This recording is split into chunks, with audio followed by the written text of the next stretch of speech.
The dynamic Democratic duo Nancy and Chuck were all smiles in the Oval Office last week. Facebook admits that it ran Russian ads in the 2016 election cycle. And the Democratic candidates Katie Hill and Bryan Caforio are here to discuss their congressional campaigns in the California 25th. It's Tuesday. Welcome to the Political Beat. You're tuning into the destination for TV superfan discussion, AfterBuzz TV. And now, let the buzz begin.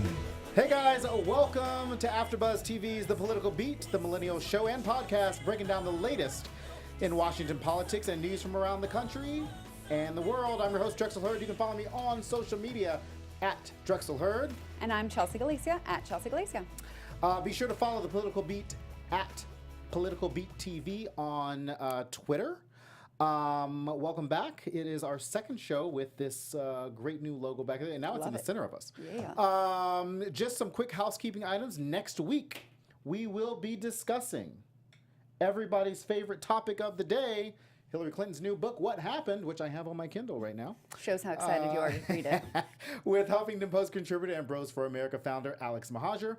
Be sure to check out last week's show where we interviewed California Democratic Party Chairman Eric Bauman, who shared his insight on where Democrats need to be going next year's election and how California plans to lead. It was a really great I was really surprised how well I felt like I connected with him because he was sort of dubbed as the establishment Democrat, right? Well, and I I'm mean, like, not exactly that, but I was fake impressed. news.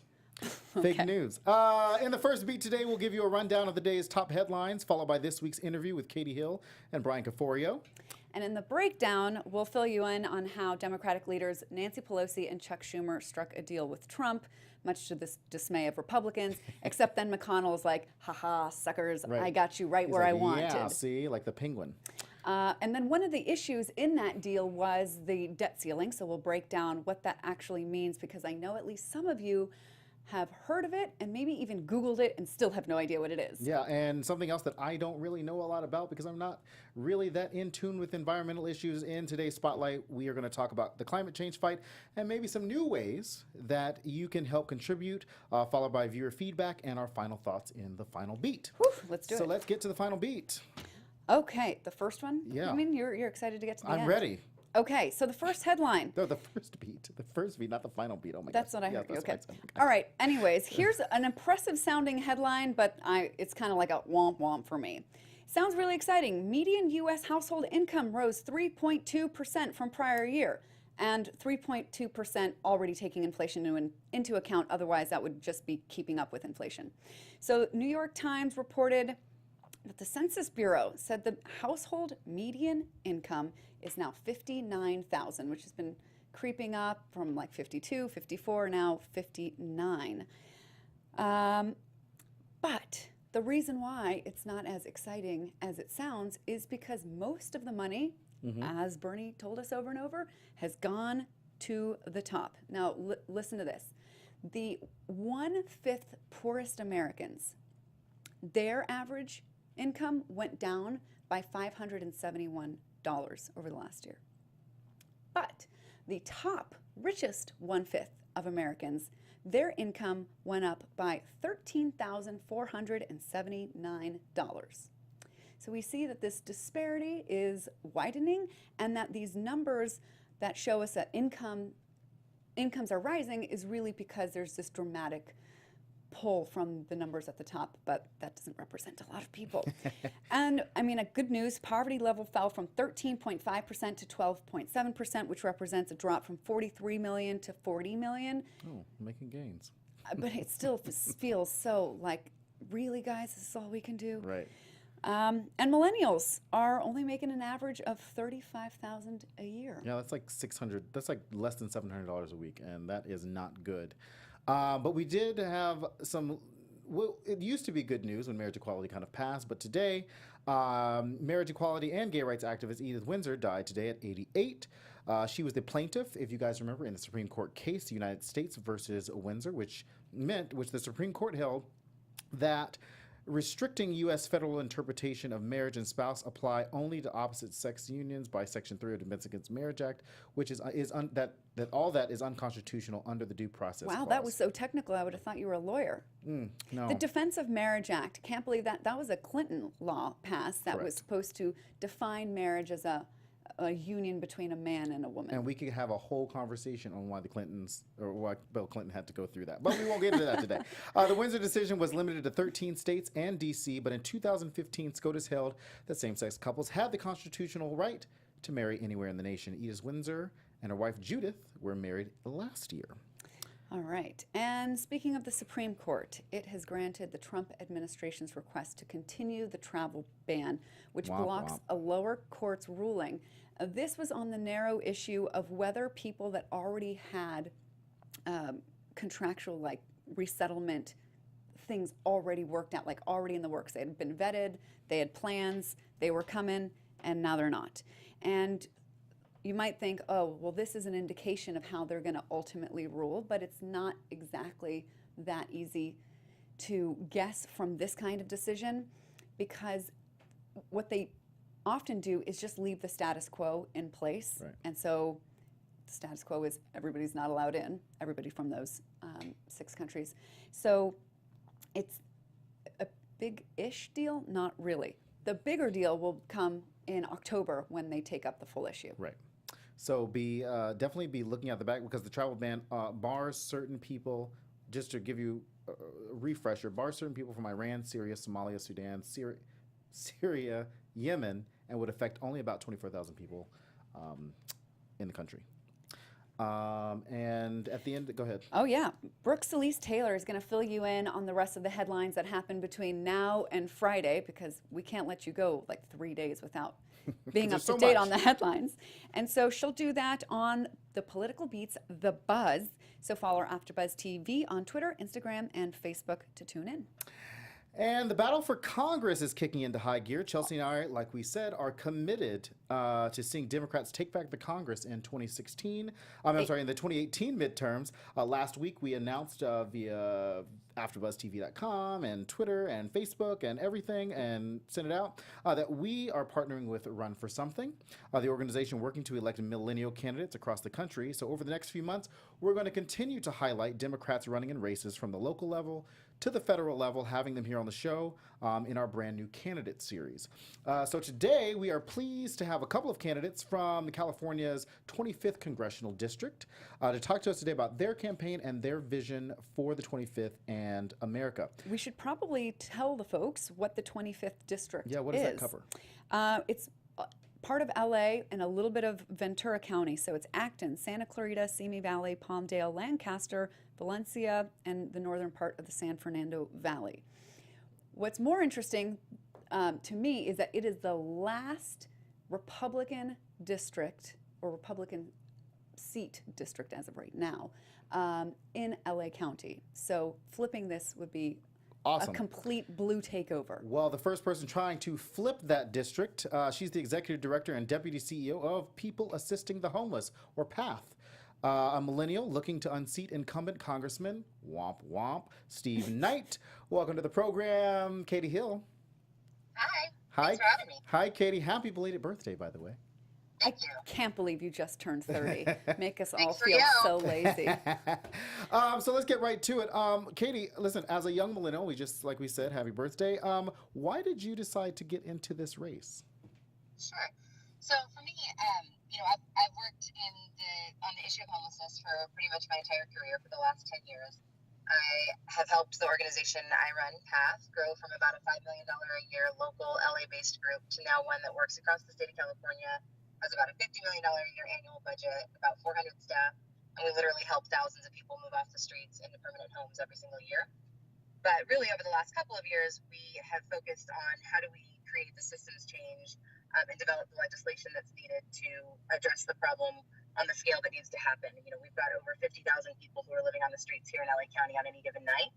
And so over the last couple of years, I helped to develop and pass local legislation here in LA called Prop HHH and Measure H. So in November, we passed Prop HHH, which was an LA City initiative It was a historic bond measure that was going to give us the resources to develop permanent supportive housing on a scale we've never seen before. And it was a huge victory. It passed with a massive margin of victory. And we were supposed to be celebrating, but instead Donald Trump was elected president. But we had to move right into campaigning for the next piece of what we were working towards, which was Measure H. It was on the March ballot. And, we know that March is a tough election time for, it's more conservative voters, typically low turnout. It was a sales tax that was going to require a 2/3 vote. So we had to dive right in. So in the middle of kind of the national hysteria around a Republican-controlled House and Senate and, Donald Trump as president, we were, working on the ground trying to get this thing passed. But in the intervening time frame, I found out that the district where I've spent my entire life is one of the top seats in the entire country for us to be able to take back the House next year, which is the first step in us being able to make the changes that are necessary for our country in so many ways. And, for me, all of the work that I've done in my career can be undermined if we don't have the right partners and resources in place at the federal level. So I ended up getting asked to run.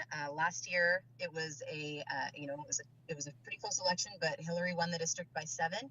And the Democratic challenger last time lost by 6, which is a pretty, substantial spread. And, I was asked to run. I thought about it and I said, let's get through Measure H in March. And once we won, I decided to announce. So it's something this is my home. It's really, really important to me to do well for this community. And I know that the issue of homelessness and housing and the areas where I have expertise are desperately needed in Congress. And I'd like to be a voice for millennials and a voice for women. And then also take back this Republican seat and take back the House. Speaking of Republican seat, why do you think this district is the last Republican sort of stronghold in Los Angeles County? Yeah. Well, first of all, we're a bit more rural. I live on 2.5 acres. I have 2 goats, a horse, chickens, dogs, and it's, that's not that uncommon. Most people kind of grow up in some way riding horses or doing things that aren't necessarily typical of a metropolitan area. Also, there's a lot of police and firefighters and more blue-collar occupations that typically lean more conservative. There's a big influence of military families and veteran families in the area. So all of that, I think, combined has made it a more conservative leaning region, just generally speaking. Like that's just kind of part of the culture there. But most people here aren't conservative. They're California conservatives. They're more fiscally conservative than they are on social issues. Like my dad, for example, is a lifelong Republican. This will be the first time he's voting for a Democrat, at least that I know of. But he's fully in on my campaign, and he's a police officer. He's a police lieutenant, and he's never been a conservative on social issues. He's always been pro-gay marriage. He's always been pro-choice. But he's kind of typical of a Republican, I think, in the region. But it's also a district that's changing. We've had a lot of young families move from LA that are coming here because we've got big schools and more affordable housing. And then, it's also just more young people who are aging into the place where we've got more of a say, and we swing more liberal. So it's right now Democrats actually have a +3 voter registration advantage, and there are a big number of independents as well. So, Katie, my question on that, just to follow up on that, is how do you, as a Democrat, craft a message, and you're from Santa Clarita, how do you craft a message that fits with where Democrats are today with what's important to a district that is so heavily Republican or moderate in that sense? Yeah. So for me, it's really basic because I've believed for a long time, and knowing my friends, family, and neighbors, that the issues are not so different for us. We all care about doing right by our community. We all care about our we have the same fundamental values, and it's going back to that. So we care about healthcare. That's something that people across either party line wants to see us fix this healthcare system. They want to see people, regardless of where you're at in your life, be able to afford healthcare. That's something that is just a kind of a universal thing at this point. There are the issues that affect the middle class, like how do we afford housing? How do we afford to take care of our parents that are aging? How do we make sure that your kids are going to be able to afford college and then get a good job going out of college and then not have a lifetime of debt? Affordable childcare, affordable preschool. Those are all things that people face on a day-to-day basis. that it doesn't matter what party line you're with. And then the last thing I think that is a fundamental issue here in this community is that people have felt like they can't trust government. They're disenchanted with party politics. They're totally disenchanted with a system that, allows politicians to be, bought and sold and really represent special interests and big money and not the people that they're supposed to serve. So those messages are ones that resonate. We don't even have to talk about party. We just talk about, what are the things that you care about? What are the things that matter the most? And so far, what we're finding is one of the things that matters the most is being able to trust you. And that's why we're running the kind of campaign we are, where it's really about authenticity. It's about showing that, listen, I've spent my career working for this community. I've spent my life in this community, and I'm ready to fight for you in Washington. And last question for you. What are the 3 specific things that you want voters to know about you in this campaign and the issues that you would take to Congress? Sure. Well, first, I guess, is that, I come from a lifetime of public servants, generations of public servants, spent my life dedicated to addressing some of the toughest issues we face as a society. And I've shown that I can develop real solutions and get them to actually happen that are bipartisan. The 2 ballot measures, one passed with almost 90% of the vote. The other one passed with, almost, I think it was over 70% of the vote. That shows that you can come up with real solutions that work across party lines that are going to do right by our community and address the challenges that we face on such a massive level. So I've also worked within government. I have the organization I run has over 130 government contracts. I know how to work with our federal and local partners. I know how to bridge the gap between the public and private sectors. And I'm excited to take those real solutions to Congress. The second thing is that this is my home. I know how to speak to people here. I know, I don't need polls to tell me what the issues are that people face, because again, these are my friends, my family, my neighbors. And it's the issues that I've seen the people that I care about face every single day for my entire life. And then, the third is just that this is a moment where we have an opportunity to not only flip the House, but to put somebody who is representative in so many ways of a class of people who are, or several classes of people who are underrepresented in Congress. We've got the middle class, right? Like historically, Congress is something that is totally left to people who have a significant amount of personal wealth.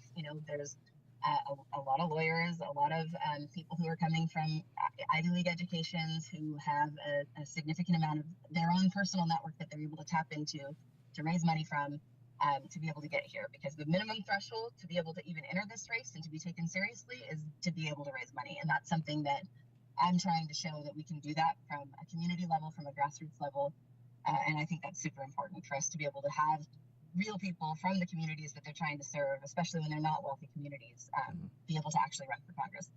Women, that's another piece. There's less than 20% of members of Congress are women.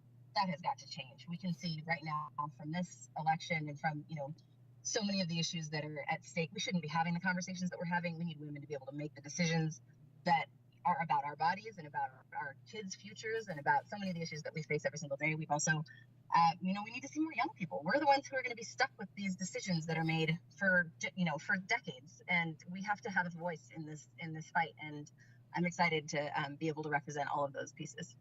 Well, we will leave it right there. Thanks for joining us today. We know you got to get back on the campaign trail, so good luck out there and good luck in the primary. Thank you, Katie. Thank you. I'm about to go to City Council and speak about declaring Santa Clarita Homelessness Awareness Month for the city of October. So good luck. Thank you. Thanks, Katie.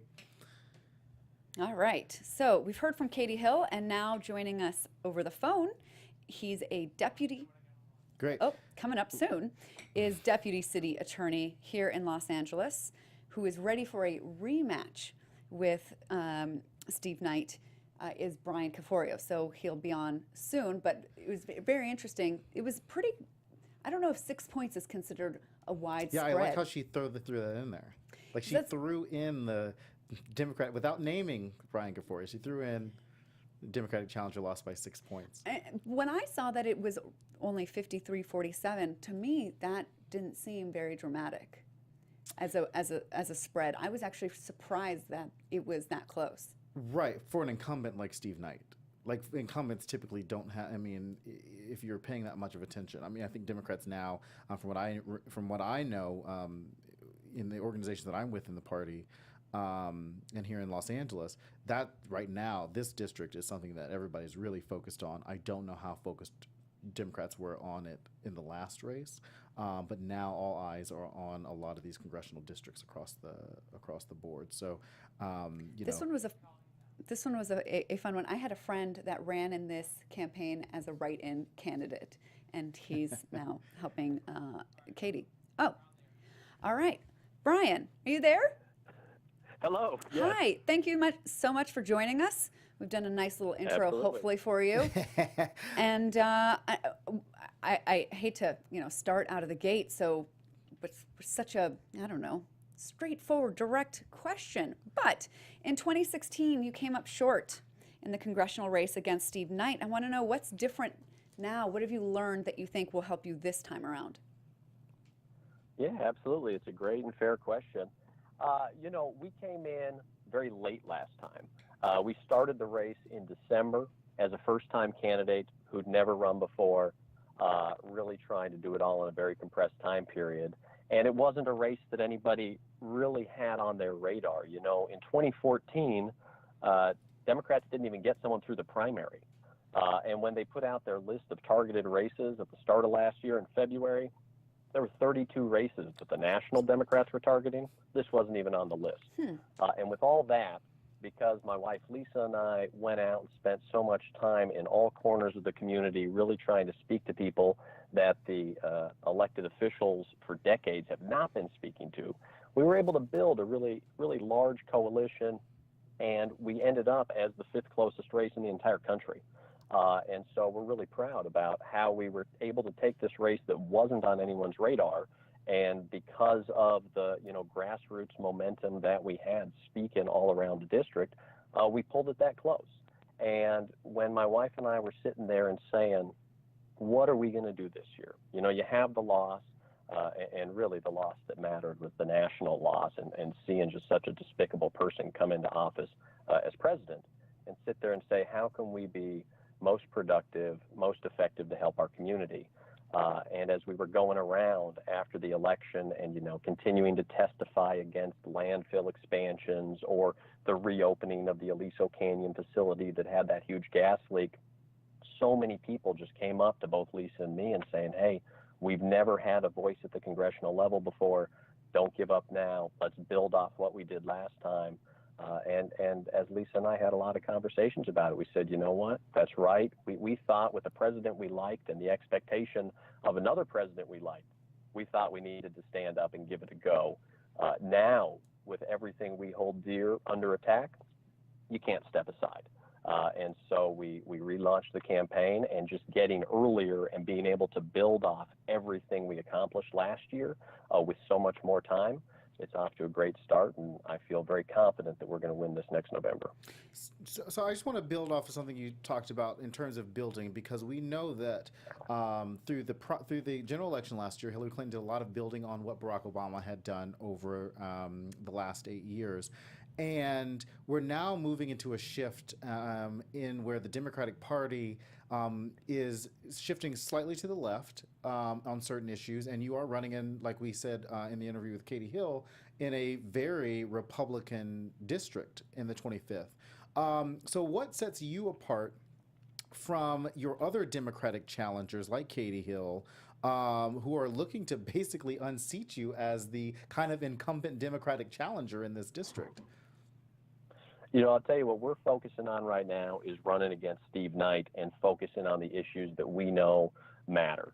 Right now, health care is just a huge issue. Steve Knight's votes on Trump care are so bad for the community. They would just devastate us, with 57,000 people losing coverage, with 310,000 people in our community with pre-existing conditions. He's so far out of the mainstream on his positions, and I'm out there leading the charge for Medicare for all, because we have a plan, a program in place that works great. It's efficient, it's affordable, it has high favorability ratings. let's take that program and expand it to everyone in the community. So I'm really, really talking to as many people as possible about that, because people are scared about losing their health care. They're scared about being unable to go see a doctor to get their prescription medicine. And so we're talking about that, and it's resonating. You know, already in this campaign, we've had more than 25 local officials in the district. 11 groups in the district have all endorsed this campaign. I don't believe any of the other Democrats running for office have a single endorsement for a group or an official from in the district. And that really just speaks to the coalition of support we have on the ground, and people excited and energized to build off what we did last time. And so just this last weekend on Sunday, we opened up our second field office already.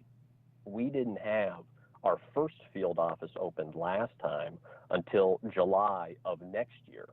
We've got our field director on the ground. She started 2 weeks ago. We didn't have our first field director on the ground until September of next year last time. But because of the number of volunteers and grassroots supporters already coming out to just keep going, keep spreading the good word about how misguided Steve Knight's votes are and the better message we have, we're able to get those things going this early as we're talking to voters and going to make this happen. It's really interesting how this is, we're talking about with Kitty, the last district that is Republican in Los Angeles County. Why do you think that this district is ready to flip? Because people are seeing how incredibly, incredibly misguided these extreme Republican policies are. You know, gone are the days where the elected officials on the Republican side were able to come up with common sense solutions, and now we have these career corporate politicians there who are taking, you know, money hand over fist from dirty oil companies in the exact middle of the Porter Ranch gas leak, while tens of thousands of our community members were having to relocate because of this gas leak. Steve Knight was continuing to take $10,000 from oil companies while he fought to keep that place open and didn't give help to his constituents. You know, and people are seeing that. People are seeing his awful votes on health care, his awful votes on the environment, his awful votes on women's equality, his terribly misguided positions and statements on immigration reform, and just looking out for, you know, big banks, big corporations, big donors, and not the people in the community. And I think people are sick of it. And that's why we were able to end up as the 5th closest race in the country last year in a very short period of time. And it's why right out of the gate this year, we're projected to be one of the most likely flips in the entire country. Wow. One last question for you. The message that a lot of Democrats are saying right now is, look at Trump, look at what a disaster that is. But Democrats are saying, and moderates and independents are saying, I don't want to hear about how bad Trump is. I want to hear what you're going to do. What do you think it should be the message of the party going forward, aside from what we've got as a disaster? Let's try something else. Yeah, I don't know what the best message is for the party. I can tell you what I'm talking about.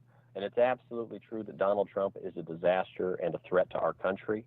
But we need to be talking about policies that will make people's lives better. That's why I'm out there talking about Medicare for all. Because we have these two different options. We have Trump care, and we have going backwards to take care away from people, so people are going to be sicker, they're going to be less healthy, and their lives are at risk. Or we can take a great program, expand it, and really improve people's lives. That's why we're talking about immigration reform. So instead of tearing families apart, we're going to be keeping families together, letting people come out of the shadows, have a pathway to citizenship, and stay together in the country they know and love. That's why we're talking about, you know, defending and securing Social Security and Medicare, or fighting for clean energy to combat climate change, investing in our, you know, education systems. There's so many ways that we have the right message to actually improve the community and improve people's lives, that's what I want to make sure we're focusing on. People see very clearly how misguided Donald Trump is, but we're not running against Donald Trump. We're running against Steve Knight, and we're running to improve the community with better policies, and that's what I'm talking about. Wow. All right, great. Well, we know you have to get back to an event. Thank you so much. Thank you for coming on. Really appreciate the time. Good luck in the primary next year. Thanks. Have a great night, guys. Thanks, Brian. Thank you. The primary for the 25th Congressional District here in California is set for June 5th. So we look forward to having the winner of that primary on back here on the show.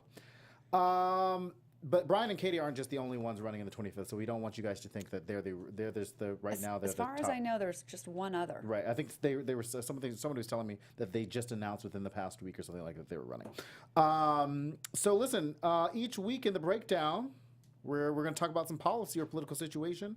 And try to bring some clarity to it, because we always need clarity in this time of uncertainty and just stressfulness. And last week, Chuck and Nancy, they're like the Chuck and Nancy. Chuck and Nancy. It's like a vaudeville show. Chuck and like Nancy. Aunt Nancy and Uncle Chuck. Yeah, they struck a deal with Donald Trump, preventing him from another loss on his record this year, 9 months in, and putting Speaker Ryan and Mitch McConnell in a proverbial chokehold. So let's kind of break down what happened last week really quick. So they're sitting in the Oval Office, and we know that Congress needed to authorize $15 billion in Hurricane Harvey relief funds and to avoid a looming government shutdown. This is all happening within the next month. All this needed to happen. Congress had until the end of this month to raise the debt ceiling. The debt ceiling. We'll go and put that in air quotes if you're watching online and if you're listening to us, because we're going to come back to that in a bit. And Republicans needed the help of Democrats to avert a fiscal and global crisis, particularly because we know that a faction of the Republican Party has always been against, paying the bills of the American people. You're talking about the Freedom Caucus? The Freedom Caucus, the Mark Meadows Freedom Caucus. So Mitch McConnell and Paul Ryan went to the White House with Donald Trump. Donald Trump sitting there in his nice gold chair. And he's saying they went into a plan to pass Harvey relief funds, plus get an additional 6-month extension on the debt ceiling. That was the request of Paul Ryan. Paul Ryan, Mitch McConnell. So that they could focus on tax reform, which Paul Ryan's been doing keg stands since he was in college, and now he's at the point now where he can have that happen.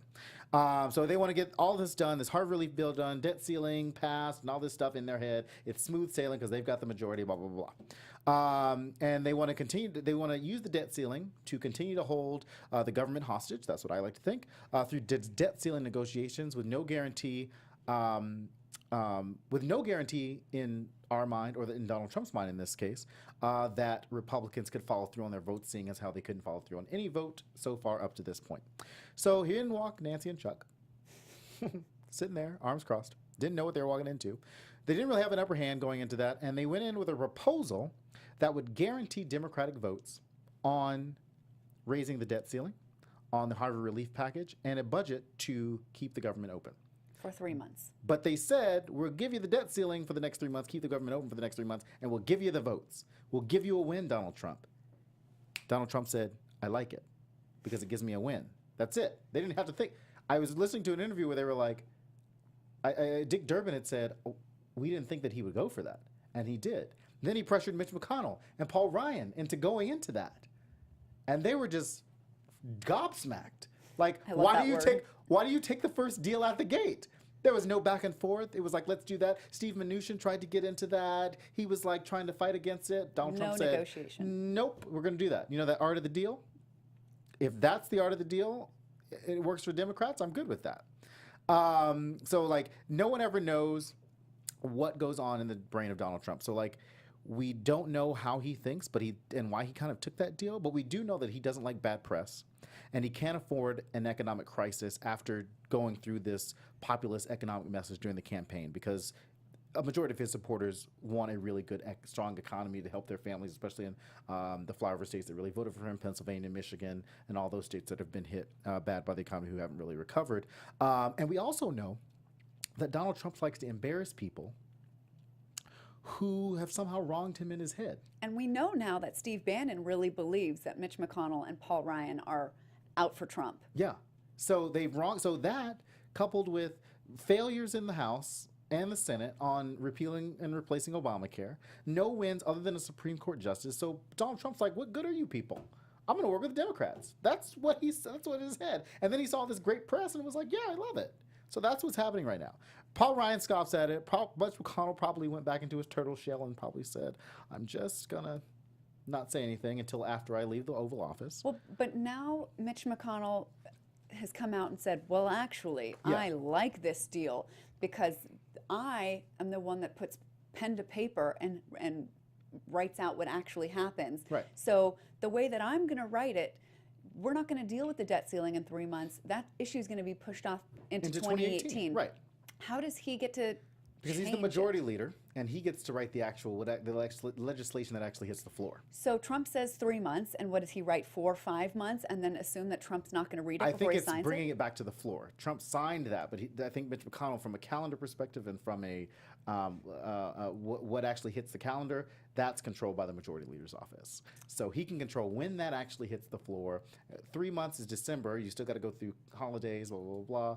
It might not come back up. You got State of the Union. The White House isn't going to go through that fight on the debt ceiling.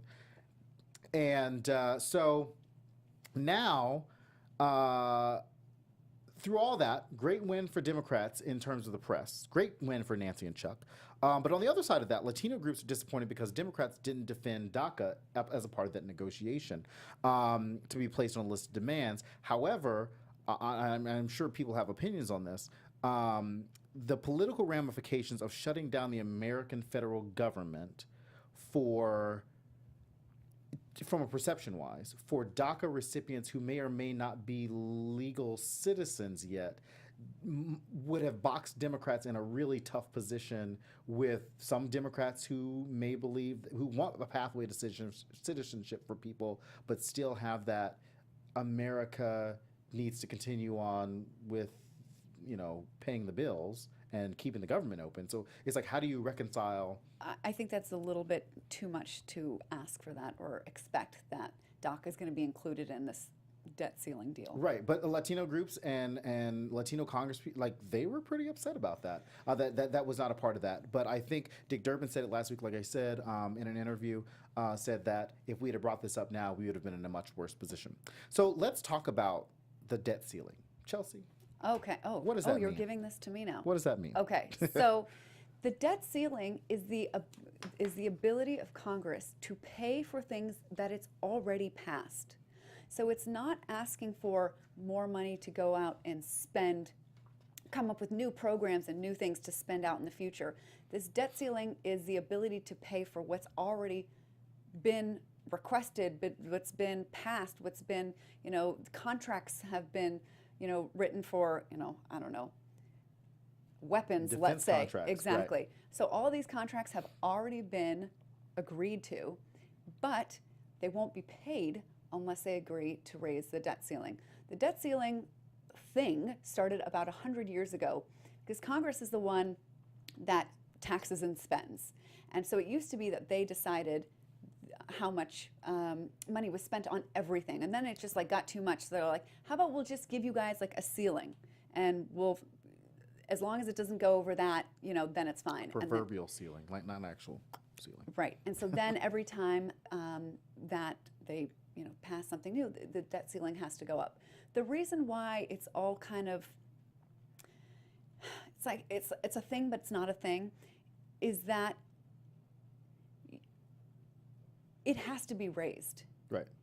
To say that you're not going to raise it it's a little like, I don't know, you go spending on your credit card and then you're just like, well, I'm not paying. Right. So if you didn't want to pay this bill, you shouldn't have bought it years ago, last year, Right. years before. So it's too late to use that as a way to deal with bringing down the national debt. Right. It's not a good way. And the way that finances work in this country, so much money is sort of created out of thin air with our credit system that it would literally collapse the entire financial system. And not only in the did not. United States, but the global financial system, because everything across the world, the United States government feeds into everything. So when we go down, the world goes down. And that's the reality of the situation. Well, yeah, so as of right now, the world has sort of agreed that the dollar is what every other currency is compared to. Now, if they decide to go with another currency, that would be rough for us. But, as of right now, if we don't pay our credit card bill, basically, our credit rating goes down, and it's not good for the country, as it's not good for us individually if we don't pay our bills. Right.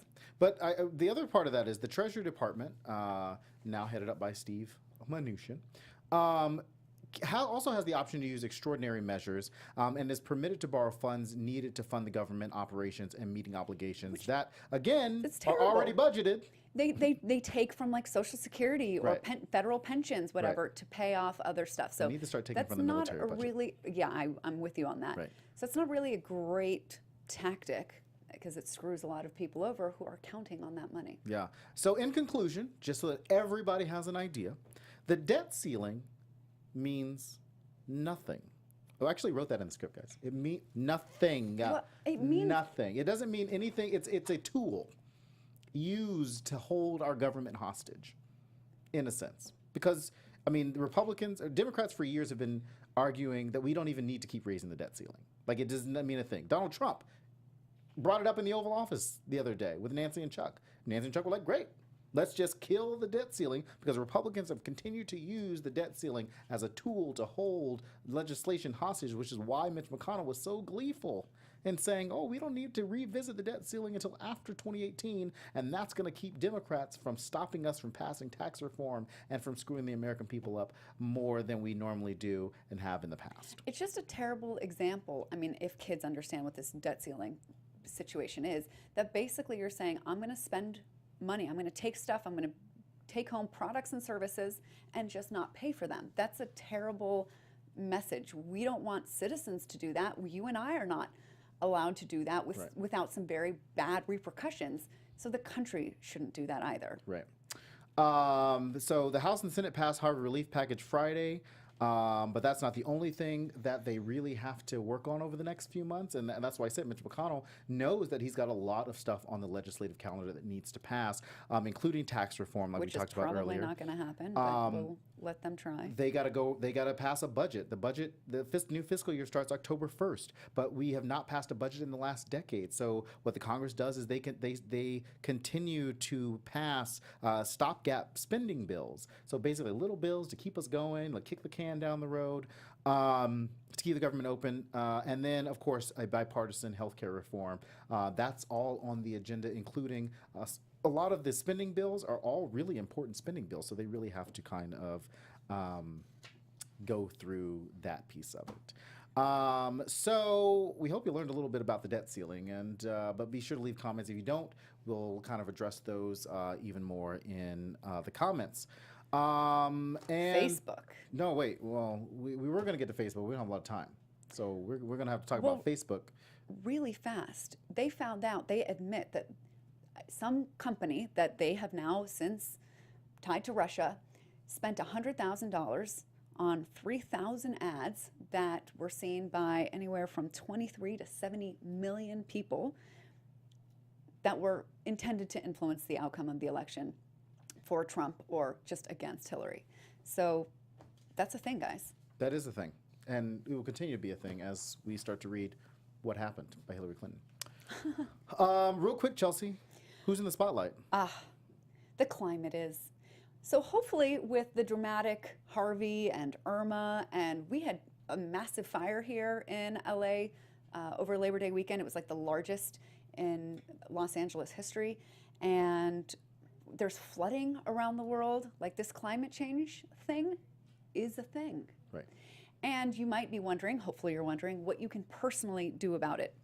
We've all been told, walk or bike, don't drive so much, change your light bulbs, yada, yada. But there's actually other things that you can do that make a bigger impact that don't get talked about very often. Like what? I can't wait to get your reaction We don't to have this. a lot of time. We got to go through this list. All right, you ready to become vegan? Nope, never. Okay. Would never. All right, listen. I love bacon too much. Listen to me here. Okay. So it was believed, sort of the long-held belief, that animal agriculture only impacted 14 to 18% to greenhouse gases.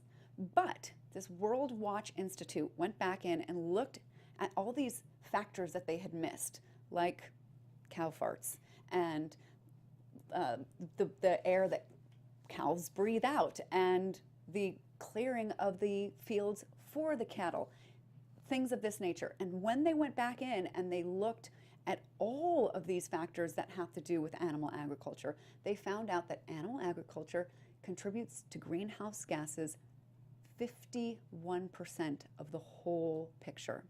So that means that if we all walked everywhere, we, all had wind farms and solar panels, and we, changed everything around, but we all kept eating the way we are now, we would be leaving, half of the problem still there. Right. So we need to change our energy system and reduce the amount of meat and dairy that we consume if you want to have a big impact on climate change. So where can they learn about other ways to do that?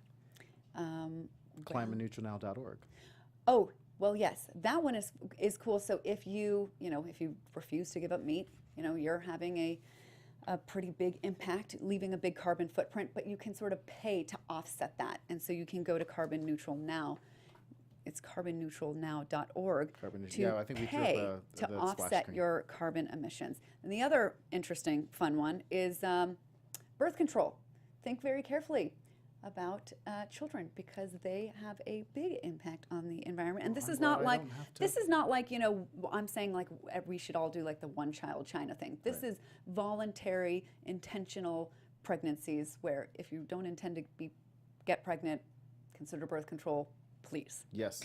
Well, And that eating is in, so take a look at climateneutralnow.org, and you can find out all about ways that you can contribute to climate change. As always, we love viewer and listener feedback, so continue to leave your comments and thoughts on the show or anything you heard today, either via Twitter at PoliticalBeatTV or email us at politicalbeattv at gmail, thepoliticalbeattv@gmail.com. Special shout out to a fan up north, Zach111, who says, congrats on the new launch. Love the show. Support from Canada. Those lovely Canadians. We love those Canadians. Don't forget to check out the Trump Report following this program on Tuesday This is nights. serious, and then we go over there to be silly. Yeah. The Big Brother After Show on Thursday, and of course Friday, Brooke Solis Taylor, who is on the Trump Report, will bring you all the rest of the headlines you may have missed. So be sure to follow AfterBuzz TV on all social media. Thanks to Katie Hill and Bryan Caforio for joining us on this week's show. Like I said, leave your comments on YouTube and subscribe to The Political Beat on iTunes podcast. Next Tuesday, we'll see you then. We're going to discuss what happened with Alex Mahajer and more right here on The Political Beat. Bye, guys. Bye now. From executive producers Maria Menounos, Kevin Undergaro, Phil Svitek, and the entire AfterBuzz TV staff, we would like to thank you for listening to the AfterBuzz TV network. To watch or listen to other after shows and post comments or questions, be sure to visit AfterBuzzTV.com. I'm Sir Richard Wentworth, and this has been a presentation of AfterBuzz TV. See you later. The views expressed herein are those of the hosts only and do not necessarily reflect the views of AfterBuzz TV or its owners or principals.